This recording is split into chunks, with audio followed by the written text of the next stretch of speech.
W sama dengan F kali S. Gaya dengan satuan Newton, S dengan satuan meter. Jadi usaha satuannya adalah Newton meter atau lebih kita kenal dengan satuan Joule. Kemudian contohnya, seorang pelari melakukan gaya 60 Newton mengelilingi lapangan yang berdiameter 30 meter selama 20 menit sebanyak 2 kali putaran. Pelari tersebut berhenti di tempat yang sama saat dia start. Hitung usaha yang dilakukan oleh pelari tersebut. Kita jawab, diketahui F 60 Newton, perpindahan 0. Kenapa perpindahan 0?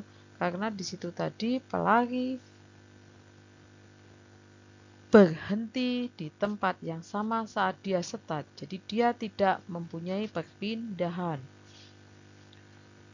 Kita jawab W sama dengan F kali S. 60 kali 0. Jawabannya adalah 0 Joule. Jadi semua benda meskipun menempuh jarak yang sudah jauh, jika dia kembali ke tempat asal di mana dia mulai start, maka dia dikatakan tidak mengalami perpindahan sehingga usaha juga sama dengan 0. Kita lanjut. Jika gaya yang diberikan tidak searah dengan arah perpindahan. Jadi, jika gaya F tidak searah dengan perpindahan, maka untuk menghitung usaha, F itu harus dikalikan dengan cos sudut perpindahan. Dikalikan dengan perpindahan. Jadi, W sama dengan F cos alfa dikalikan dengan S. S-nya di sini mewakili perpindahan. Untuk lebih jelasnya, kita buat contoh. Sebelum kita menuju contoh, kalian kenal dulu beberapa nilai sin dan cos dari beberapa sudut istimewa. Sudut 0 derajat, nilai sinusnya atau nilai sinnya 0 dan nilai kosinusnya atau nilai cosnya 1. Sudut 30 derajat, nilai sinnya setengah, nilai cosnya setengah akar 3. Sudut 37 derajat, nilai sinnya 0,6, nilai cosnya 0,8. Sudut 45 derajat, nilai sin dan cosnya sama, yaitu setengah akar 2. Sudut 53 derajat, nilai sinnya 0,8, nilai cosnya 0,6. Sudut 60 derajat, nilai sinnya setengah akar 3, nilai cosnya setengah. Sudut 90 derajat, nilai sinnya 1, nilai cosnya 0. Kalau kita perhatikan, dari sudut-sudut istimewa ini, misalkan di sini ada sudut 0 derajat dengan sudut 90 derajat. Nilai sinnya 0. Sudut 90 derajat yang 0 adalah nilai cosnya. Jadi kebalikannya. Kita ambil lagi misalkan 37 dengan 53. 37 derajat ditambah 53 derajat. Total berapa? 90 derajat. Ini juga akan memiliki nilai sin dan cos yang berkebalikan. Nilai sin 37 derajat 0,6. Nilai cos 53 derajat 0,6. Jadi kebalikannya juga kan. Kita ambil contoh lagi 30 derajat dengan 60 derajat. Total 90 derajat lagi kan, 30 dan 60. Ini nanti juga kebalikan. Nilai sin 30 derajat setengah, nilai cos 60 derajat juga setengah. Nah, ini untuk memudahkan kalian dalam menghafal ya, dalam mengingat-ingatnya.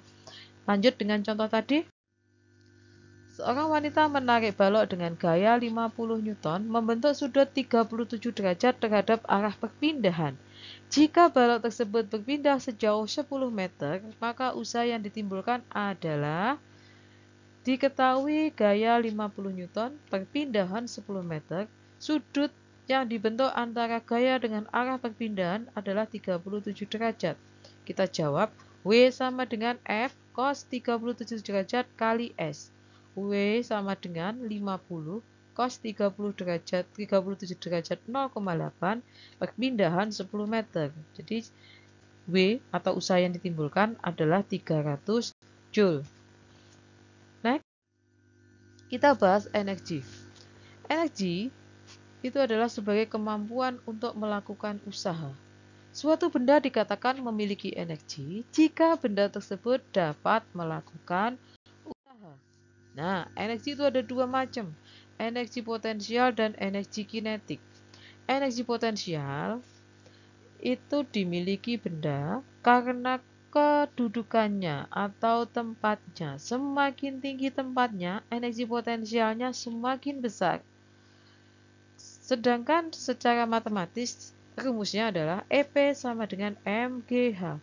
Megah, MGH. EP energi potensial dengan satuan Joule, M massa benda dengan satuan kilogram, G percepatan gravitasi dengan satuan meter per sekon kuadrat, H posisi ketinggian terhadap tanah. Jadi ini kalian hati-hati dalam menentukan ketinggian. Ketinggian diukur dari titik acuan. Titik acuan bisa tanah, lantai, meja, dan sebagainya.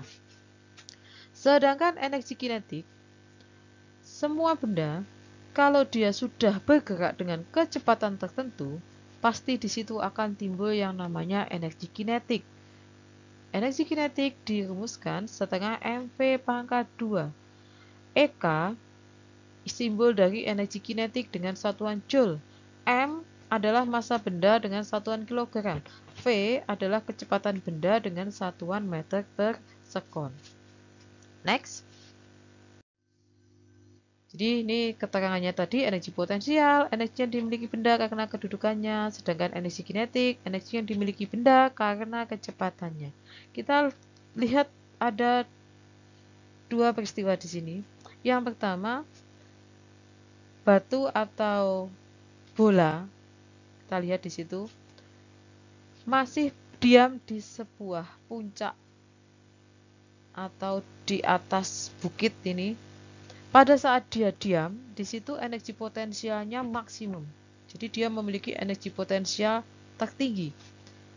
Dengan energi kinetik 0, karena ini masih dalam keadaan diam, belum mempunyai kecepatan. Setelah digelundungkan, mulai digelundungkan, semakin ke bawah, semakin ke bawah, semakin ke bawah, energi kinetiknya semakin besar. Energi potensial semakin mengecil, saat akan menyentuh tanah atau dasar bukit, energi kinetiknya maksimum dan energi potensialnya 0. Nah, kita lanjutkan. Energi mekanik. Energi mekanik itu gabungan dari energi kinetik dan energi potensial. Saat kita melihat sebuah benda dari ketinggian tadi, nanti ada hubungannya dengan hukum kekekalan energi mekanik. Kita lanjutkan. Ini hukum kekekalan energi mekanik. Energi mekanik itu adalah, kita ulangi, energi potensial ditambah dengan energi kinetik. Energi mekanik di suatu titik dan di titik yang lain atau dalam sebuah lintasan memiliki nilai yang selalu tetap, yang dikenal dengan hukum kekekalan energi mekanik. EMA sama dengan EMB. EMA itu dari energi potensial di titik A ditambah energi kinetik di titik A sama dengan energi potensial di titik B ditambah energi kinetik di titik B, dan seterusnya. Kita lihat contohnya biar lebih jelas lagi. Nah, di sini ada sebuah bola digelindingkan dari titik A dengan lintasan seperti ini menuju titik B sampai pada titik C. Kalau kita mengingat hukum kekekalan energi mekanik di A tentunya sama dengan energi mekanik di B sama dengan energi mekanik di C. Ketika dia berada di A, energi potensial A itu menjadi energi potensial tertinggi. Menuruni bukit semakin ke bawah, energi kinetiknya semakin tinggi. Jadi di sini EPA ditambah dengan EKA pasti sama dengan EPB ditambah dengan EKB. Di sini EPC ditambah dengan EKC. Nah, kita kembali ke soal ya. Jika diketahui percepatan gravitasi 10 meter per sekon kuadrat, hitung kecepatan bola saat di B. Jadi kita hanya mengambil titik A dan titik B, di mana EMA sama dengan EMB. EPA ditambah EKA sama dengan EPB ditambah dengan EKB. MGHA ditambah dengan setengah MVA pangkat 2 sama dengan MGHB ditambah setengah MV pangkat 2. Karena bola yang sama, massa bisa dicoret, dihilangkan.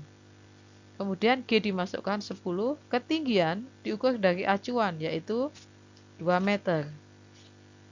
10 kali 2 ditambah setengah M kali 0. M-nya dicoret ya. Kenapa 0? Karena pada saat di A, benda masih belum bergerak, masih tepat akan bergerak. Di sini masih diam dia. Sama dengan MGHB. Kenapa HB 0? Karena di B itu dia berada pada titik acuan. Sehingga HB-nya sama dengan 0. Setengah M VB pangkat 2. VB-nya yang dicari. Dihitung matematika biasa sehingga ketemu akar 20 atau 2 akar 5 meter per sekon. Usaha dan perubahan energi. Jadi usaha itu bisa dihitung melalui perubahan energi. Baik itu energi potensial maupun energi kinetik. Dirumuskan bahwa W sama dengan delta EK. Delta EK ini adalah delta itu simbol dari delta itu maksudnya adalah perubahan. Delta EK berarti perubahan energi kinetik. Setengah M V2 pangkat 2 min V1 pangkat 2. Jika yang berubah itu ketinggiannya, berarti usaha bisa dihitung melalui perubahan energi potensial atau delta EP atau sama dengan MGH2 min H1. Contoh soal. Ini contoh soal sebuah benda yang mengalami perubahan ketinggian. Berarti di sini usaha bisa dihitung melalui delta EP. Sebuah bola bermassa 1 kg jatuh dari ketinggian 15 meter. Saat berada pada ketinggian 10 meter, maka usaha yang ditimbulkan adalah, silakan pakai G10 meter sekon kuadrat supaya mudah untuk dihitung. W sama dengan MGH2 min MGH1 atau MGH2 min H1. M-nya massa bola 1 kg kali G10, ketinggian H2 10, H1 15. Ketemu negatif 50 Joule atau W sama dengan usaha yang ditimbulkan adalah 50 Joule. Kenapa tadi negatif? Karena mengalami penurunan energi potensial. Lanjut. Kita sampai pada daya. Daya adalah kecepatan dalam melakukan kerja atau usaha. Itu adalah daya. Daya memiliki satuan dari W per T. W itu usaha, T waktu. Jadi satuan daya adalah Joule per sekon atau Watt. Ada daya, pasti ada efisiensi. Efisiensi itu adalah ukuran tingkat penggunaan daya dalam suatu proses laju energi. Dirumuskan bahwa efisiensi itu adalah daya keluaran dibagi dengan daya masukan kali 100%. Sekian, matur nuwun.